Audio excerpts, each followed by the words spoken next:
nakabukas na yung cellphone sa akin. Hindi Nakabukas pwede na. flashlight eh, pangit eh, Sa Facebook nakatutok eh. kasi, medyo... Hindi, maitim din ako talaga ah. I must say. Hindi dyan, madilim Kasi din. Parang against the tinunayan ko, light kasi. Pero Hindi, nasa, maliwanag. maliwanag yung Standby. likod mo. hindi, nasa meeting kanina sila, nanonood sila ng report ko, sinabi talaga ng mga boss na itim ni Jovi. Totoo. Ah, Ilan? Last 20 na. Yan. sige, sige.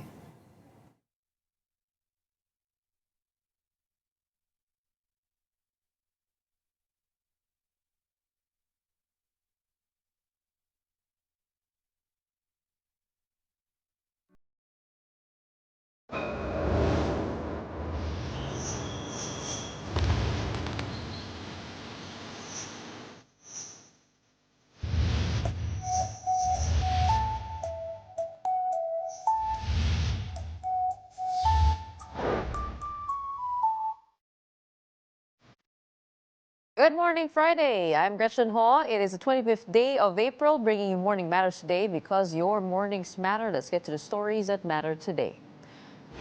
China allegedly hired troll farms to influence midterm elections. That's according to NSC Assistant Director General Jonathan Malaya. The Chinese embassy has not yet responded, while Comelec confirmed election interference without naming any nationality. Former Vice President Leni Robredo made waves by endorsing senatorial candidates Manny Pacquiao and Ben-Hur Abalos. Meanwhile, Vice President Sara Duterte announced her plans to campaign for the candidates backed by her father. And the Commission on Elections, or COMELEC, issued more show cause orders to midterm poll candidates for their alleged involvement in vote buying. Welcome to our program, Morning Matters, where we talk about the issues you need to know for the rest of your day. Now, first on the agenda, Pope Francis passed away quickly and without pain due to a sudden stroke early Monday morning. That's according to his longtime physician, Dr. Sergio Alfieri. Dr. Alfieri, who led the Pope's medical team, explained that there was nothing doctors could do to save him. Officials had considered moving the Pope back to the hospital, but Dr. Alfieri said he would not have survived the trip. Meanwhile, the Vatican announced that Pope Francis' tomb will be open to the public starting April 27. Cardinal Luis Antonio Tagle led the fourth evening rosary in memory of Pope Francis on Thursday. The prayer took place once again at the Papal Basilica of St. Mary Major. Reflecting on the gospel of the risen Jesus, Cardinal Tagle offered words of comfort, urging the faithful to embrace hope and faith in eternal life. He concluded the prayer by entrusting Pope Francis to the care of Mary Most Holy and calling for her intercession. Now let's get the latest from the Vatican. We have Jovi Francisco who joins us live from there. Good morning to you, Jovi. What's the latest from the Vatican? Good morning, Gretchen. So that's actually that's one of the latest news that we should be talking about, the event or the rosary event that Cardinal Tagle attended or led late tonight here um, Rome. Nalito na ako, Gretchen, kung nasan ako. Nasa Rome ako. Di bale, ako rin, nalito rin ako nung nandyan ako. No? Pero the rosary, the praying of the rosary for the Pope, is it held in both St. Peter's Basilica and also outside Santa Maria Maggiore? Or dun talaga sa Santa Maria Maggiore mainly?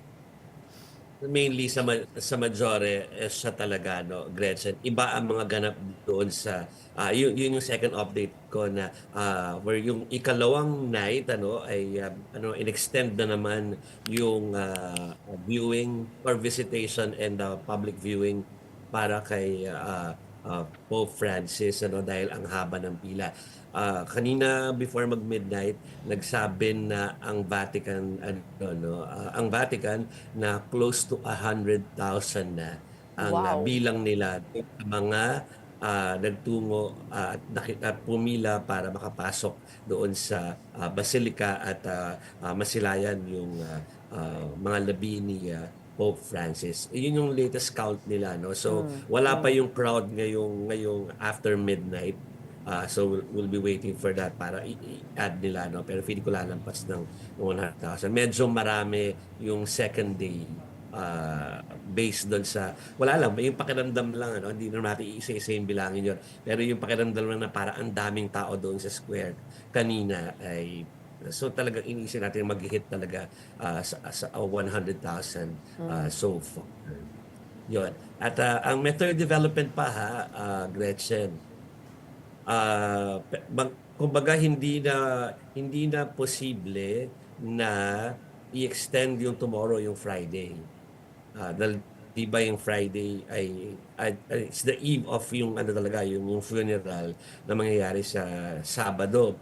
Hindi naman extend yung visitation or yung public viewing kasi later today magaganap ang isang teka bubuksan ko ayoko magkamali dun sa dun sa pagbasa pero yung mga cardinals at saka yung officials of the Holy See will gather inside St. Peter's Basilica para doon sa tinatawag nila na rite of sealing the coffin. So in short, sasaraduhin na o isasara na yung coffin ni Pope Francis. So it signifies din itong liturgical rite na tinatawag nila na ito signals the end of the visitation or public viewing of the Pope's remains. So pagka natapos yung seremonya na yon, tigil na yung public viewing at hihintay na lang yung yung magaganap sa Sabado. It looks like that is going to be at 8 p.m. This coming Yes. Friday, ano? Oo. And the numbers that you mentioned, 100,000 compared to yesterday's 25,000 figure, the numbers have quadrupled all in a day. But we do know that our very own president and the first lady are on their way there. Do we have an idea of when they will arrive and also their itinerary, what it looks like? Okay, ang masasabi ko lang dahil kay Mase ako mahanap ng ng detalye. Ang sinabi lang niya standby na morning sa Rome just in case na na RTVM lang ba yung magko-cover or pwede pumunta yung media. So pinapa-standby lang tayo, no. So no exact na oras at saka na meron ding wala ring pasabi so far Gretchen kung may activity aside from yung pagdalo nga lang nila sa Sabado, no? Pero pakiramdam ko may activity outside the funeral sa Saturday. Malamang may mga meetings dito kundi man alam mo naman may PhilCom dito, 'di ba? So baka merong side trip na gano'n. Actually, meron kasing yung embassy mismo, yung Holy See, yung Vatican mismo, at meron tayong embassy naman ng Italy. So, dalawa yan. And we have a very, very active Filipino community there of religious and both lay people. But the cardinals have also started to arrive there. Do we have an idea of how many cardinals are there participating in the congregation? They had the third general congregation. What exactly happens at these general congregations? Okay, wala pa ako masyadong detalye dyan, Gretchen, pero meron yung Vatican News, babubuksan ko siguro maya-maya. Pero may detalye sila about, parang ina-assign na nila kasi kung sino magli-lead ng mga prayers, kung yung mga role na kanilang kukunin kapag nagsimula na yung conclave or even before mag-start ito, siguro yung mga yung mga activities before the actual conclave. Alam ko yung mga specific na na-assign, at least nabasa ko may mga 3 names na na-assign sa parang nakatoka sila sa mga importanteng role. Pasensya na hindi ko mabunot yung names nila ngayon, pero wala pa doon I believe it is Father Donato Ogliari, abbot of St. Paul outside the walls, and Cardinal Raniero Cantalamessa, preacher emeritus of the Papal Household. Sila daw yung mag-deliver ng meditation. Na meditation. Tapos, hinihintay nga na baka ma-assign ba yung 3 cardinals natin, na yung 2 papunta na rito, yung isa nandito na, rosary na nga kanina. So, wala pa naman, hindi pa sila nasasabihan ko ang specific na mga role na ibibigay sa kanila before or during the conclave. Hindi ko alam ang exact number na kung ilan na sila, pero ang nadinig lang namin sa press briefing kanina ay sinisikap na makumpleto sila for the right nga of closing the coffin mamayang gabi dito sa That is the goal. Rome. Well, according to this news report, there's about 113 cardinals present in Rome. And also, it seems that there are those who will not be able to make it. Nababalitaan natin na a Spanish cardinal and a Croatian cardinal will not be at the conclave because of health reasons. So, pwede pala yun, maaari ding yung 135 electors ay mabawasan din. But what is your sense of Cardinal Tagle? Have you seen him already there? What is your sense of his state of being? Ngayong gabi nga dapat makikita kaya lang may mga kailangan akong gawin dito. Tapos yung time na kailangan ko nang pumunta doon, medyo late na, no, Gretchen, nahihirapan ako sa sakyan. Pero yun nga, kaya umasa tayo sa Vatican News for that video. So, hindi pa siya nagpapaunlak ng kahit ng interview. It is very understandable, Gretchen, di ba? Dahil yun na nga, parang nagiging topic na siya maski ng mga foreign media dito. Because of the yung mga posts sa social media ng mga push for him na sana siya yung maging next pope, na alam naman natin na hindi naman yun talaga yung proseso, no, it's not a popularity contest, and it's also not affected by any opinion sa social media. Well, in these congregations, they actually talk about the future of the church. They meditate on that. Yes. At mukhang yun ang parang paparaan para makapili sila ng susunod na Santo Papa. Jovian, ano aasahan natin for this day?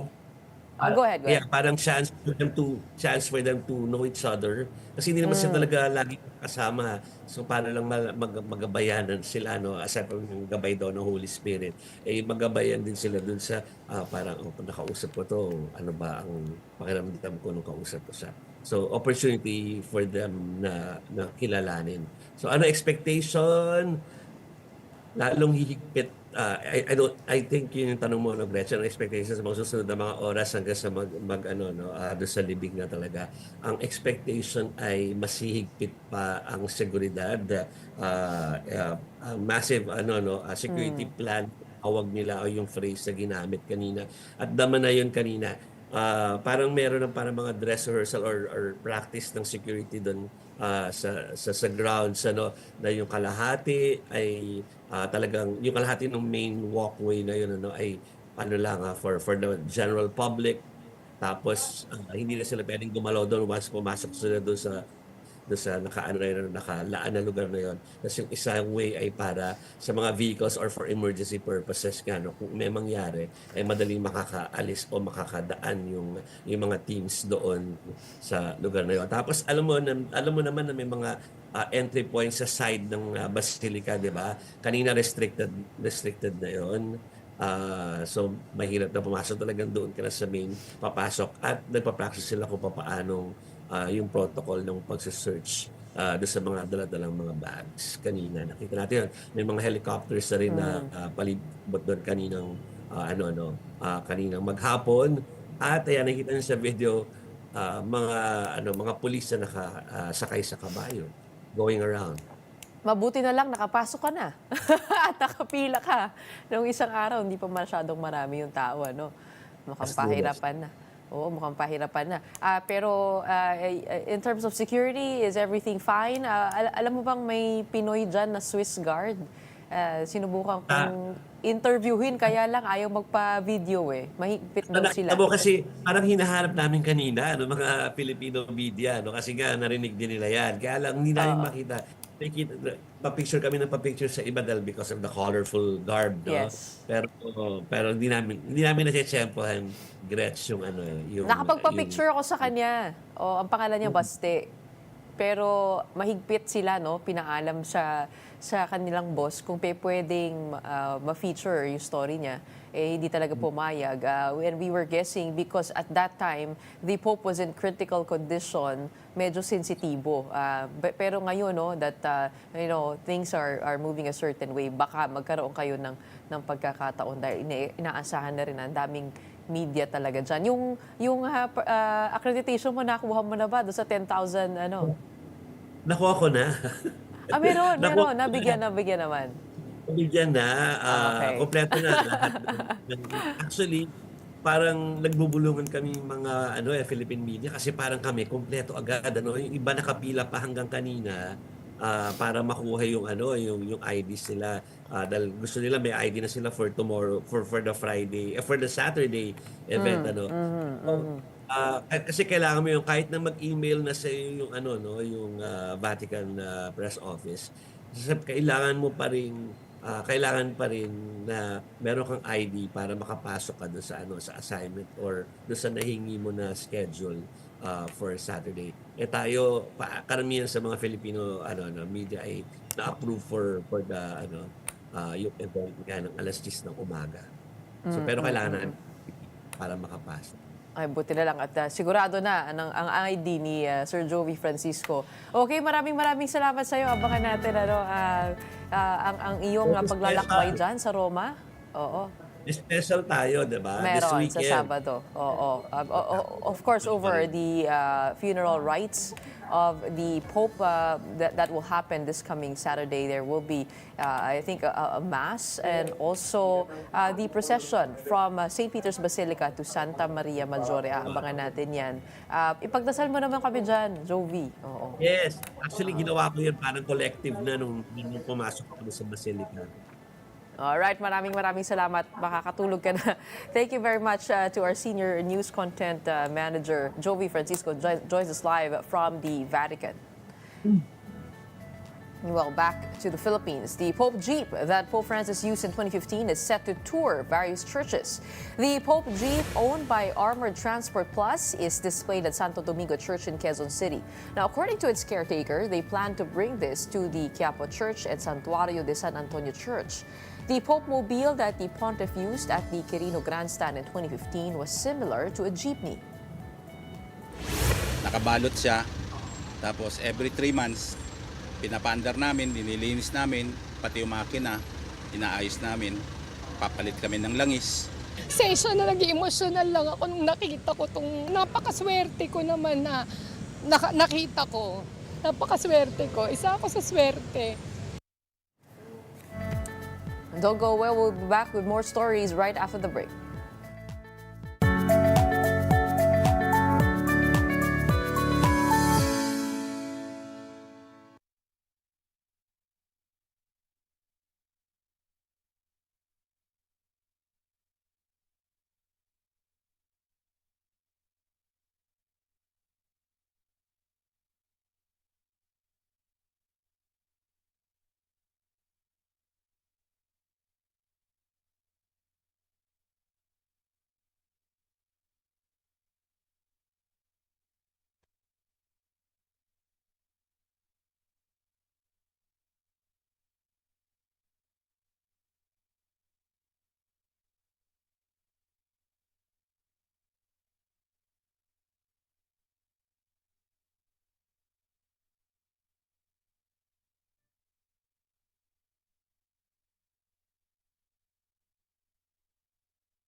Welcome back. You're still watching Morning Matters here on One News. The Philippine Navy spotted the Chinese aircraft carrier Shandong just 2.23 nautical miles from Babuyan Island on Tuesday, well within the country's territorial waters. Navy spokesperson Captain John Percy Alcos said it was the first time the carrier came that close to the Philippine coast. On the same day, another Chinese vessel, possibly a support ship for the Shandong, was seen 38 nautical miles off Pagudpud, Ilocos Norte. Despite their proximity, the Navy said the ships posed no immediate threat as they appeared to be simply passing through. The sightings coincided with the ongoing Balikatan military exercises between the Philippines and the United States. It is within our territorial waters, but we cannot say for certain if they pose a real threat because their passage was expeditious. We expect a lot of vessels to transit that particular area, especially off the coast of the Babuyan Islands and the Lupiri Island because it's a recognized maritime corridor. With the Balikatan exercise ongoing, we also expect several key players to be there also to monitor the exercises.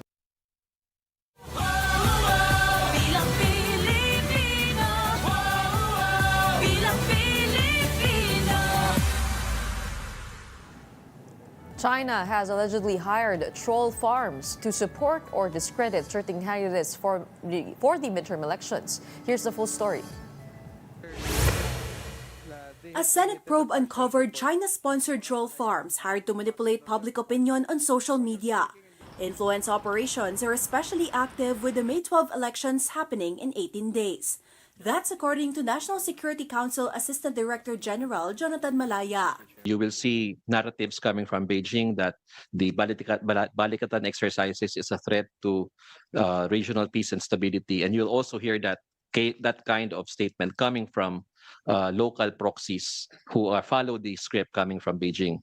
Malaya was replying to a question raised by Senator Francis Tolentino if there were indicators of foreign interference. Tolentino directly asked if China had ongoing operations to support or discredit candidates, to which Malaya replied in the affirmative.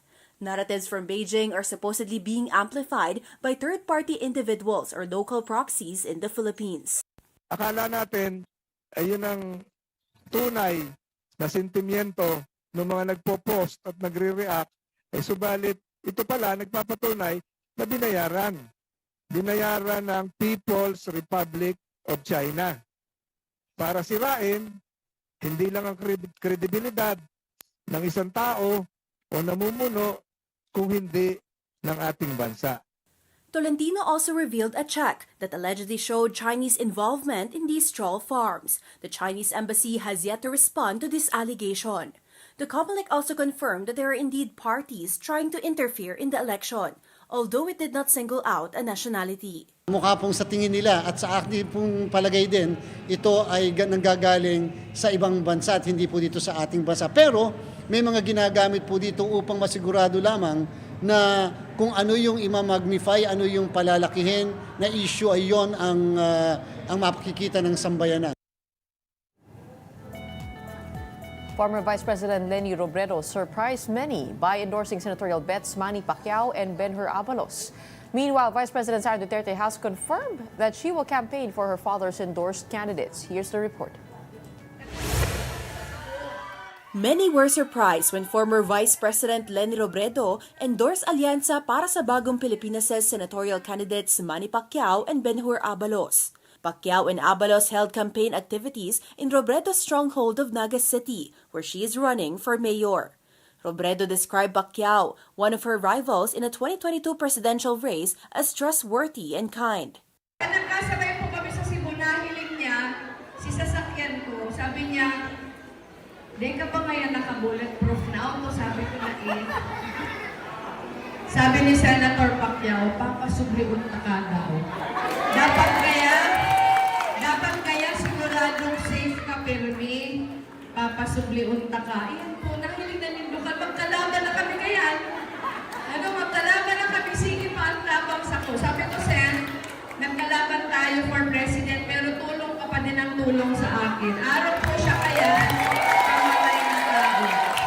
She She also called Abalos a friend, citing his assistance to Naga after severe tropical storm Christine struck in 2024. Tatabangan ta siya dahil haloy na siyang nagtatabang sa tuigdi sa naga, lalo na po kang bagyong Christine. Nakapira siya digding balik para magtabang, tahimik sa nasipagdigdi pero sige ang tabang. Kaya ni po siguradong pag nagsenador iniyo, tatabangan kita kani, kaya tatabangan naman siya. Meanwhile, Vice President Sara Duterte will campaign for the senatorial candidates endorsed by her father, former President Rodrigo Duterte. She said her father entrusted her with a campaign for the 10 PDP candidates.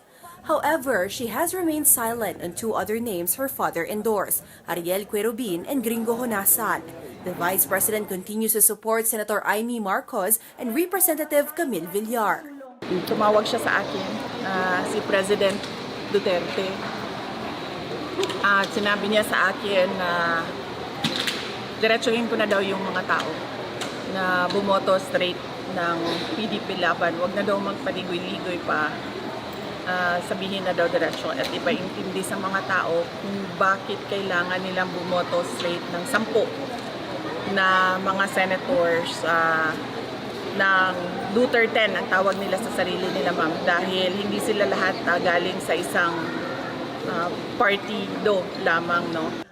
Some House leaders, however, believe the Vice President may be strategizing to influence the outcome of the still pending impeachment trial in her favor. Kailangan niya ng sapat na bilang para hindi siya i-convict kapag matuloy na ang impeachment trial sa Senado. Kaya tingin ko ang mga ine-endorso niya, yun yung mga tiyak siya na hindi siya i-convict. Ang nakikita ko lang dito, pag nanalo yung mga inendorso, parang ini-impluwensyahan nila yung mga senator judges, which is, yun naman po ay taliwas po dapat sa tamang gagawin. The COMELEC has issued more show cause orders to midterm poll candidates.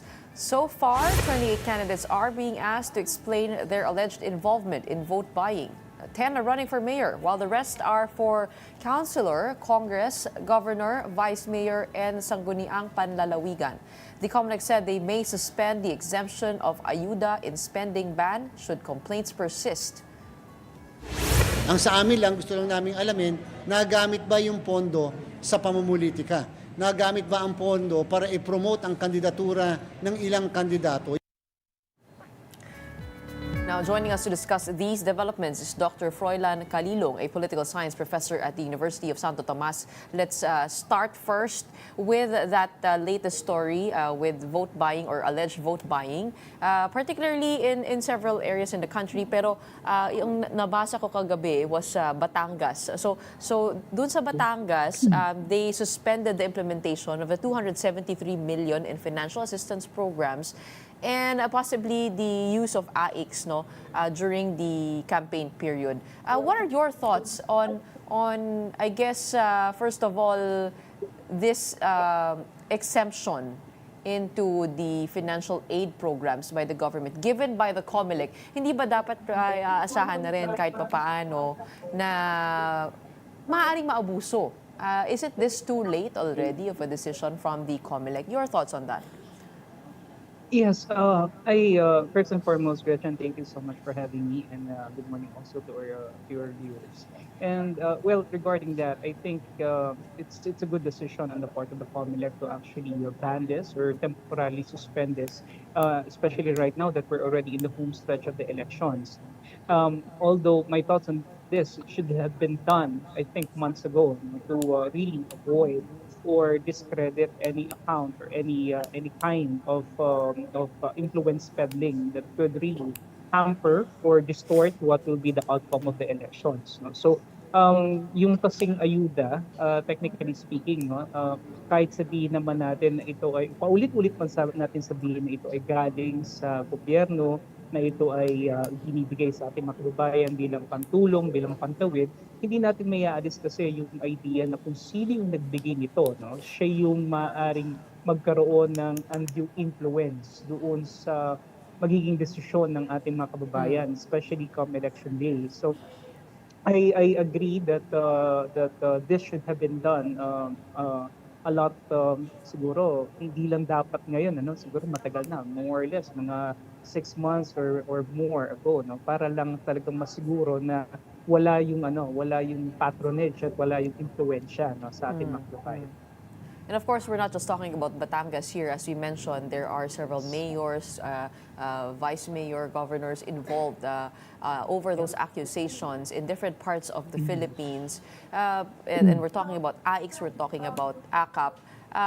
But who do you think might have benefited from these ayuda programs? Well, definitely, I would say that these are actually flagship programs of the current administration. So definitely, those congressmen and those local government officials that are closely allied to the government, practically to the Marcos administration, may have definitely benefited from these programs. Presumably because they have easier access to this funding and they are actually, of course, aligned also with the SWD, which of course is the primary agency which is supposed to be giving or rolling out this program. So definitely nakikita ko rito yung mga kaalyado no, ng ating administration, practically those who, for example, who signed the impeachment complaint against the vice president may really have benefited from this. And syempre, yun nga, yung timing. No? Although, sinasabi naman ng marami na matagal na nila itong ginagawa even before the elections. But my position on this is that siguro dapat ngayong election, mas naging firm yung ating contention at yung ating decision na wag muna siyang ipatupad. No? And then maybe after elections, we can continue with this. Or probably, mas maganda siguro no, if we could have long-term, more sustainable means, not just giving dole-outs, not just giving this programs no na yun nga na medyo nakakalungkot parang na-transform na tayo into becoming an ayuda nation. It's just not supposed to be the case. No? If we could actually have more meaningful, more sustainable livelihood programs that are good not only in the short term but more so in the long run, I think mas magiging maganda yon para sa atin ba. Pero Prof, no, actually, kaya ako nabanggit yung Batangas kasi nanggaling ako doon para sa aking Baluarte documentary. At umikot-ikot kami sa mga palengke, sa mga kalsada doon. Tinatanong namin kung ano yung tingin nilang pwedeng maging basihan ng pipiliin nilang susunod na leader. At ang sabi nila, ay, itong politiko na ito, si letter A, kasi siya yung naramdaman ko dito eh. Sabi ko, ano ibig sabihin nun? Sabi niya, ito, nabigyan kami ng bigas, nabahagian kami, nabigyan kami ng assistance of some sort, di kami nakakalimutan yan.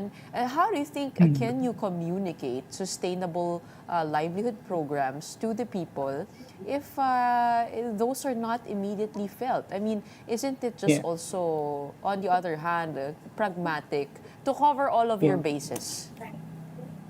Yeah, I somewhat agree with that, Gretchen. Basically because ito nga yung mga immediate na pangailangan ng ating mga kababayan. But then again, siguro mahalaga rin talaga yun, tama yun, how we're able to communicate. And I think the communication will be effective if we are not just going through the rhetorics. No? Mahalaga dito, may konkreto ka talagang polisiya at konkretong programa no, kung paano ba talaga ito i-execute. Maaring mahirap ito no para sa ating mga kababayan na medyo nasanay talaga sa ganitong kalakaran sa ngayon, pero yun nga mas mahalaga na makita natin talaga yung long-term benefits nitong mga programa na ito. And I think the government should be at the forefront of articulating this to our countrymen ano at para hindi talaga sila aasa lamang dito sa mga ganitong dole-outs na sa totoo lang temporary tsaka band-aid solution lang naman ang kaya nitong ibigay for now. Yun nga, and lalong-lalo na ngayon na ginagamit siya sa elections. No? So sabi ko nga kanina, whether or not sabihin man natin na talagang ito ay hindi talaga para sa eleksyon, pero kung ito ay binibigay sa mga tao, lalong-lalo na sa panahon ng kampanya, hindi maiiwasan na magkakaroon talaga ng influence peddling and patronage politics dito sa ating bayan na yun nga dapat talaga naka-monitor dito ang COMELEC at iba't ibang ahensya ng ating public. Speaking of communicating, the former vice president has communicated that she is endorsing Manny Pacquiao and also Ben-Hur Abalos in a rally over, I think, in Naga. And what she said about Manny Pacquiao, we will always be behind Manny Pacquiao. He is a good man who can be trusted. At pagdating naman kay Ben-Hur Abalos, ang sabi niya, nag-extend daw ng help si DILG Secretary sa Naga City when it was struck by severe tropical storm Christine in 2024. Your thoughts on those two endorsements by the former Vice President? Well, definitely what we're seeing here is definitely this is a plus factor for Senator Manny Pacquiao and former Secretary Benhur Abalos, no? Because definitely I would say that the former Vice President still has a very good and considerable solid following, no? Matatag at matibay pa rin naman yung suporta ng marami nating kababayan dito kay former Vice President Leni Robredo. And I think this is something, no, na talagang makakapitalize at magiging leverage, magagamit bilang isang leverage ni Senator Manny Pacquiao, ganun din naman ni former DILG Secretary Benhur Abalos. And this will really pump prime, no, and further intensify their respective campaigns, especially for DILG Secretary Abalos na medyo hindi talaga siya nakakapasok dun sa Magic 12. No? This is a much needed prize for him. And siguro mahalaga na makita natin dito yung mga characteristics na nakita ng ating former Vice President sa kanila. Una, yung tinawag niyang very kind and trustworthy si Senator Manny Pacquiao, which is of course very much important din naman sa larangan ng ating politika na magkaroon tayo ng politiko na pagpapagkatiwalaan natin. And on the part of a former DILG Secretary, yung tingin ko yung dependability, no? Pagiging maasahan, tsaka yung responsiveness, lalong-lalo na sa isang mahalagang crisis na sitwasyon, kagaya nga ng Typhoon Christine, yun yung nakita niya. And I think this, even if many other people from the Liberal Party are not in favor of this, I think at this point in time, we should also understand the wisdom of former Vice President Leni Robredo as to why she's actually making this endorsements. But does this make the lines clearer now that the Vice President has endorsed administration-backed candidates in both of them? And also, what does this say about the power of the administration when it comes to pulling up ratings? So we see Alyansa para sa Bagong Pilipinas candidates, for example, Camille Villar get the endorsement of VP Sara.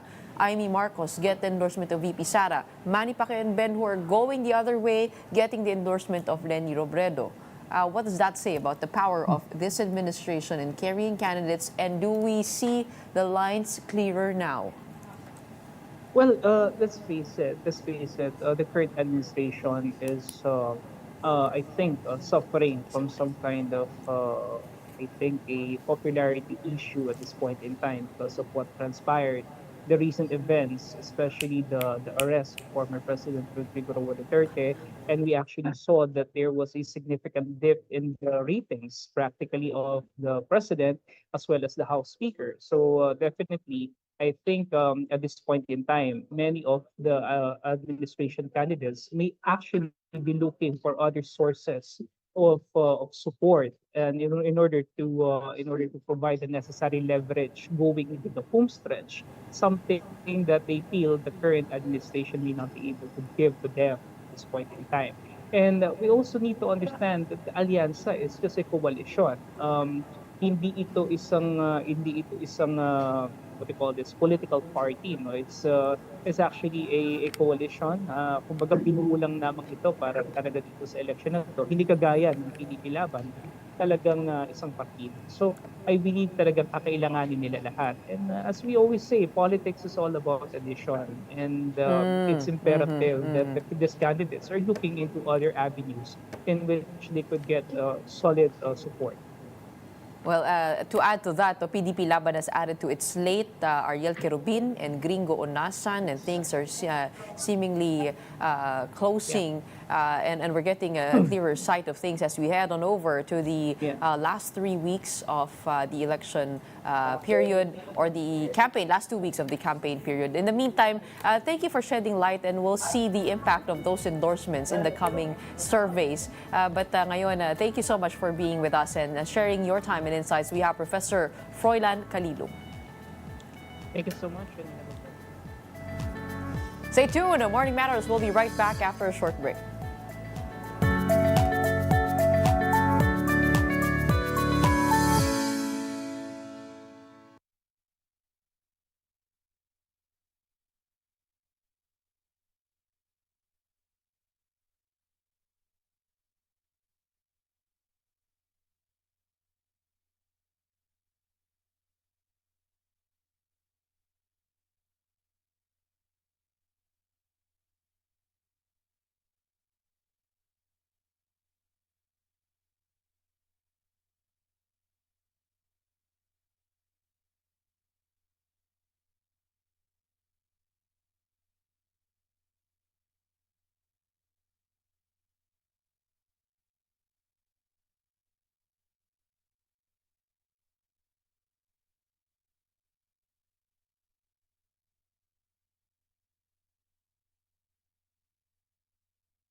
I'm Gretchen Ho, and this is Morning Matters.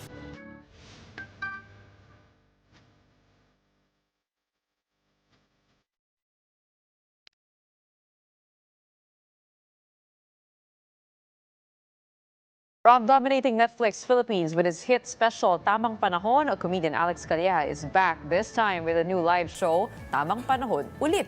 Joining him is collaborator Dawit Tabonares. Welcome to our program. Parang hindi bagay yung seryosong music sa inyong dalawa, no? Alam mo, nung nag-guest ako dito, Gretchen, ang lakas makataas ng stocks nung image namin. Kasi itong Morning Matters, talaga nakakataas ng ano to, ha? Oh, talaga? Oo, sobrang... Pero parang mas gusto ko pa dito kaysa Netflix, mas tumaas pa. Yeah, yes. Anong kanta ang dapat pang intro sa inyo kung bibigyan kayo ng pagkakataon? Papalitan natin yung kanta na yun. Tama-tama kasi, di ba, nakita ko doon, I have a friend. Tama-tama, bukod doon sa show na to, may binubuo kaming Netflix na I have a friend, di ba? sumikat. meron ka talagang friend. Oo. Kaya nagdala ka ng friend. Friend talaga, yun yun. Doon wala na to. Kasi ang hirap magpa-schedule din sa show mo. Months bago ka mailista para maging Sorry, guest. I'm always abroad. Yes, I know. Yan. Okay, Alex, ano ba itong tamang panahon ulit? Yun, ginamit ko yung tamang panahon, parang ang lakas ng recall eh. Pero tamang panahon ulit, kasi ito na ang panahon para mag-live show naman ako na different jokes naman.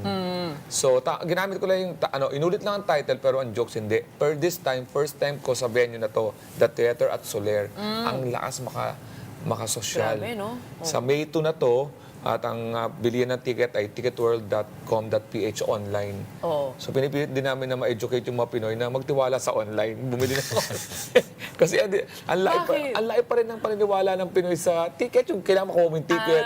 Kailangan ganun eh. Oo. So it's about time also na para sign ng progress raw yun eh. Digital na lang. Oo, Oo. yung... Pero sabi mo different jokes this time. Ano Yes. ibig sabihin nun? Pakilala mo naman yung kaibigan mo. Si David Tabonares po, kasama ko yan sa The Comedy Crew. At syempre, siya naman, alam mo naman, binubuo ko yung Comedy Crew. Ano yan iba-ibang mga comedians. Siya naman, comedians from Cebu. David? Oo. I'm originally from Cebu at kasama ako sa Comedy Crew kasi kailangan nila ng diversity hire. At ako yung supplier ng danggit. Diversity ka ba? Oo. Ano yan? Representation to sa Region 7. Ay, wow. Bakit ba Dawit ang pangalan? Natuwa ka ba sa Dawit? Ang Dawit yung first name ko kasi I'm also half African. Yung tatay ko, Ethiopian siya. Ang meaning ng Dawit in Ethiopian is the beloved one. Pero in Tagalog, accessory to the crime. Yeah. But how did you get to know each other? Open mic. Nag-open mic siya. Nag-open mic si Dawit, tapos yun, nakita namin yung potential. Ayun naman ang next step eh. Pag sa open mic mo, nag-try ka ng mga new jokes. Pag nakita namin na may potential, sinasama namin sa mga paid gigs. Ano ba itong Comedy Crew? Ang Comedy Crew, isang group lang. Wala tong yung parang contract or whatever. Gumawa lang kami ng isang group na para lang may identifier ba? Na pag andito ka, and also to separate it from other comedy group kasi medyo iba rin yung direction namin in terms of comedy content, in terms of yung career direction, and yung mga target So audience ikaw namin. manager? Hindi, no manager. Parang kasama ako, kami lang nag-founder ni Israel Benoobra, and then we selected mga comedians na ma-feel yung bawat like may komedyante kami na Cebu, komedyante from Baguio, Olongapo, may senior citizen, may Japanese. So iba't ibang mga Anong o sinong pinaka nakakatawa doon sa mga nationality na nabanggit mo? Ako pa, I mean, kung wari, huhugot kami ng mga komedyante, saang probinsya kami titingin? Ang Cebu is Talaga? kasi may English yan eh.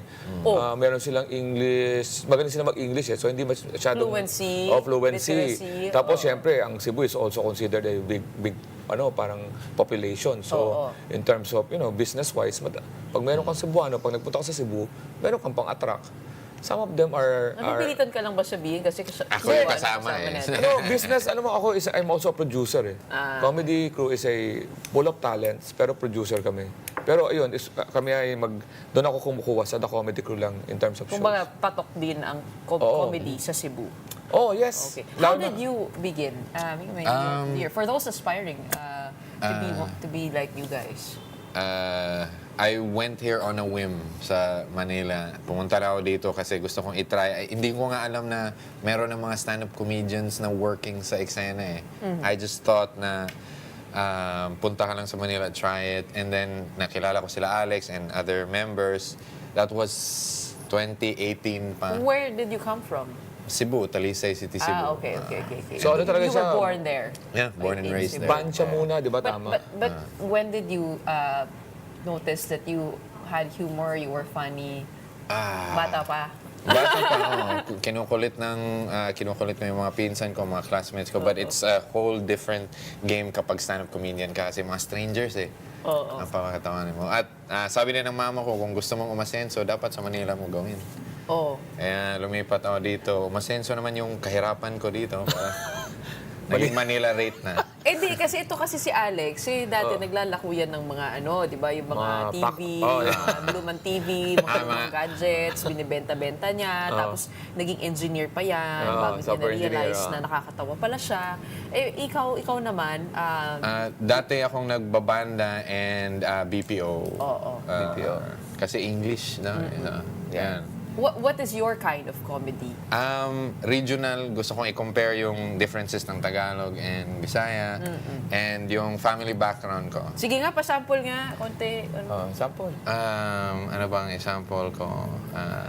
Ito. Since TV5 naman to.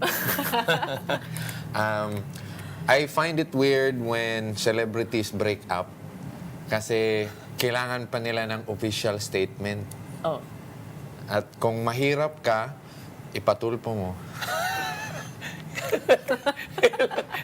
Galing Yun lang. Mga galing dapat pala pinatulfo ko Easy.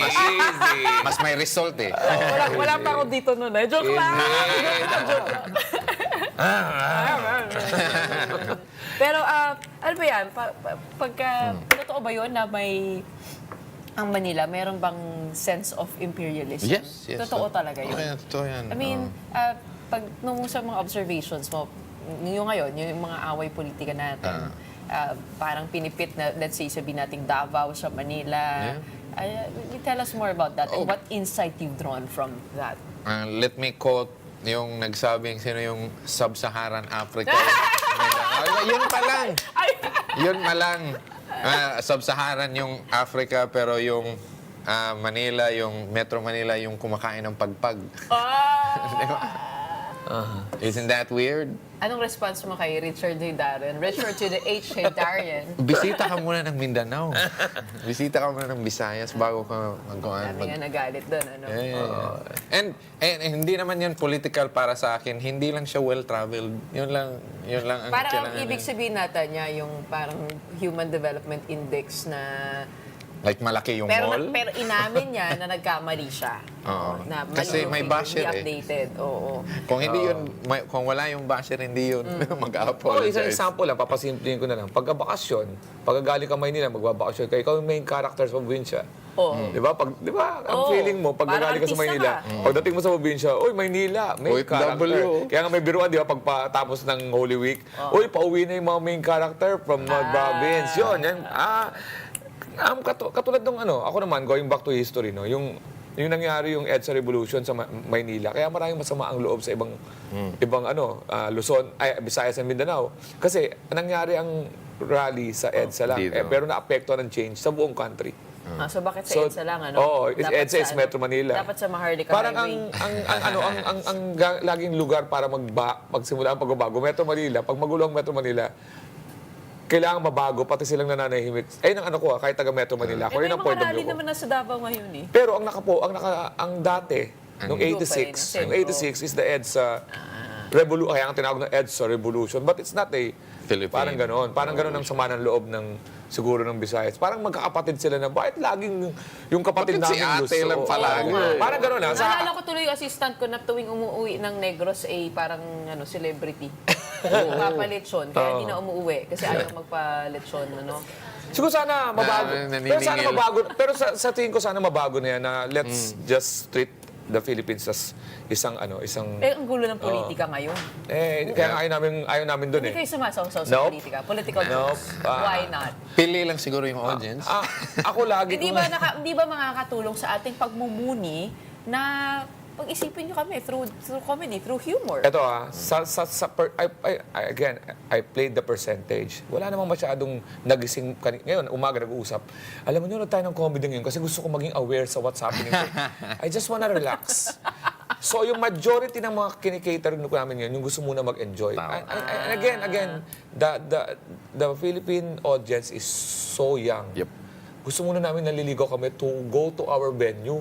Ayaw naman muna namin mag-alienate ngayon. Pero mo naliligaw kami ngayon bilang gusto ko namin manood na maraming sa bar kasi minsan nga bubuhusan mo bilang sasabihin mo ngayon, hatiin mo ngayon, politika. Parang marami nagsasabi doon. Parang sa misa, yung iba nato-turn off kapag naririnig nila yung pare na pinag-uusapan ng politika sa homily. Pero although hindi minsan necessary yun, sa kanilang morality. Oo. Dito, para... Pero may Joke lang. Hindi, ito pa example ko. Ito example ko. As a comedian, me, pumapatol ako sa politics, pero sa mga election where it's free for all. Pero pag kalimbawa, katulad ito, bagong government, o kaya, hindi man bago, nararamdaman mo yung atmosphere ngayon, napakainit, road rage. Sasali ka ba dyan sa mga ganyang kaliwat kanang violence by doing it? Ang gusto mo nga ngayon, magpatawa muna to help. Ang help ko, ang pinili kong stand, to make people laugh. Wow. Para lang ma-relax. I think that's a stand. Ngayon pag sinabi mo, ba't di ka maging boses? Someday. Pero how do you continuously evolve your jokes? I mean, sabi nyo kanina, main character, trending yan sa social media ngayon. Kinuhugot nyo ba yan sa mga recent trends? At para sa mga, para sa mga naghahangad na maging komedyante, paano sila bubuo ng joke? I mean, what consists of a joke? Meron bang parang structure? Math major ako so ang sinasabi ko sa ila, humugot ka ng joke sa totoong experience mo. Huwag ka lang magpatawa ng kumukuha ka ng mga ibang wala kang experience. Kasi pag nagkadikdikan, hindi lalabas yung totoo. So, katulad ni David, taga Cebu siya. So, mga comedy niya is from his experience sa Cebu and Manila. And people, maamoy yan ng tao kung if you're saying authentic. Hindi ba parang pwedeng, paano kung yung hugot mo ay buhay ng ibang tao? Pwede rin ba yun? Hindi Mahirapan ka. Makikita yung yung fake, So, sa lahat ng nanonood ngayon, gusto maging komedyante, look at your life. Convert mo yung buhay mo to funny. And that's the susulat mo muna. Ba't ikaw puro pambababae ang nasa script mo? Hindi. Ayun lang. Ayun talaga hindi ko buhay. Kinuha ko lang sa iba. Kaya fake na fake Hindi, tapos naman buhay ko. Family and the gambling and my father as a womanizer. Pero ginagawa ko lang nakakatawa. Pero yun ang doon, hugutan mo doon ngayon is yung talagang naranasan mo sa Pero paano sumikat naman ngayon bilang isang komedyante? Do you have your social media? TikTok? Nandun ka rin? Meron. Pero dito sa Pilipinas talaga, hindi ka muna susuportahan ng mga tao if hindi ka sikat, if they haven't seen you sa TV. Kaya swerte kami dito ni Alex kasi sikat na siya pero hindi niya, binibigyan pa rin niya kami ng opportunity ba, hindi niya dinadamot. So we need eyeballs. Meron na kaming talent, meron na kaming writing, lahat. Pero marketing, hindi yan tinuturo sa mga comedians. Bahala ka. Magpapasikat. Pwede kang makachamba. Halimbawa, may nag-viral na set mo. At pag nag-viral yun, isa yun. Second, of course, may Netflix nga. Pag ganyan, Netflix nag-number 1 ka, okay yan. O kaya, mag-guest ka sa isang mainstream TV show. Maging sikat ka sa sitcom. Unfortunately talaga, susuportahan ka ng mga Pinoy pag may pangalan ka na. Kaya akala nila, kung kailan ka sumikat, doon ka lang lumabas. Hindi nila alam, you've been doing it for 10 years. Pero wala lang nanonood nung hindi ka pa sikat. Meron ba kayong hindi titirahin sa mga jokes ninyo? O bukod sa politika, what is the borderline of sensitivity? Where you draw the line? Ako personally, mahihirapan ako mag-joke ng yung malubhang sakit tsaka yung abuse. Mahihirapan akong mag-joke ng ganyan. Siguro mahanapan yan pero as Alex said, bata pa yung audience ng Pilipinas, baka mabigla. FYI, Dave Chappelle is very, parang yung politically relevant. Correct. Pero kung papanoorin mo siya sa simula, nonsense din yung mga jokes niya. Ang ginawa muna niya, pinatawa niya muna ng mga tao. Ang technique niya sa mga nakikinig sa atin, pag baguhan kayo, pag wala ka pang pangalan, medyo mahirap maging politically or whatever social relevance kasi hindi ka pa nakaka-establish ng track record na nakakatawa ka. So, kailangan magpatawa ko muna para pag narinig ng tao yung mga gusto mo sabihin, di ba, pinatawa ko rin dati, I'll listen to that guy. So, ako, iniiwasan ko is religion, politics, at sakit. Kasi sobrang masamang So, mahirap combination. mag-joke tungkol sabihin natin kay Pope Francis? off limits yan talaga. Maghintay lang tayo ng 2 buwan. Parang may tuso na, di ba? Parang may tuso na sinasabi. Pero alam mo, may magandang sulat Kaya nga dito kami, may open mic kami. Pag nakita namin yung joke, pwede yan. Pwede yan. Alam namin, meron kami konsenso sa pwede. Pero pag nakita namin na medyo... Meron ba kayo ganun? May ganun kami, Brainstorming? yes. Parang sinasabi niyo muna yung joke sa isa't isa bago Yes. nyo... Para may may nakikita. Hindi lang rehearsal para may copy ang joke na yan. Hindi original yan. Patay tayo Pero dyan. may prompter kayo, no? So, Wala. wala at all? Oo. Open Dapat. mic yun, kailangan natural yung design Hindi kayo mo. na-mental block? Meron, meron din, pero wala. Hindi By the ka way, professional kung gano'n. By the way, I can do religion kung Catholic ako, tapos Catholic ako. Kay Pope Francis, pwede yan. sila nagsabi na may sense of humor ang si God. So, I can make fun of Catholics kasi I'm a Catholic. May paraan. Pero may magandang sulat. Di ba nagawa ko sa Netflix yun na respectful. tayo mga Pilipino mahilig mag-pray? Oh, teka lang, mauubusan na tayo ng oras. Ano ba itong manindigan? Meron nga po sa Sunday, I'm magko-host ako with Corina Sanchez. Manindigan is a debate between mainstream media versus bloggers. So, about fake news. So, tingnan Kung natin. tamang panahon pa rin ang nakalagay, ano? Pero yung manindigan naman, ayan yung ano natin. Ano? Kasi yun yung current theme of this time, no? Yung labanan ng mainstream media at yung vloggers. Yun. Kanino nga ba maniniwala ang taong bayan? 10 p.m. ata yan sa Sunday, Manindigan. Kanino ka maniniwala? Ako gusto ko marinig yung debate nila kasi ganun ako eh. I want to listen both muna. Hindi mo na, safe mo talaga, no? Hindi. Ikaw, kanino ka maniniwala? Showbiz, same. Hindi, ako I always Huwag mo sasabihin vlogger, nasa mainstream media ka. May mga puntos sila eh. Mayroon matututunan ng mainstream sa vlogger, may matutunan ng vlogger sa mainstream. So I want to hear. Sa bagay. Tama yan. Kailan ulit itong tamang panahon ulit? Again, ulitin ko lang, May 2 sa The Theater at Soler, 8 p.m. pong start, ticketworld.com.ph. Ayan po ay inulit ng title pero ang jokes hindi. Kasama ko po si David Tabonares, Israel Benobra, Mac Navarez, Dr. Ramon Cabuncan, and Yuki Horikoshi, plus DJ MOD. Yan po, sana po supportahan nyo kami. Maganda to, live to, masaya. Ayan, ito na si Alex Calea kasama ng kanyang friends at kanyang mga bagong inaanak. No? Mukhang ninong na ninong na ang dating niya ngayon. No? O pwede ka ba kuning ninong? Of course. But Gretch. Maraming salamat. Gusto ko kayo back to Yuki. Nililista ko na yung mga posibleng ninong para sa ano ba? Sa buhay sa hinaharap. Ikaw pala, kumusta ka pala? Maraming salamat, Alex Calea, David Tabonares. And that's it for today's episode of Morning Matters. Maraming salamat sa pagtawa kasama namin ngayong Biyernes. My name is Gretchen Ho. We are One News, all sides, all the time. Happy weekend.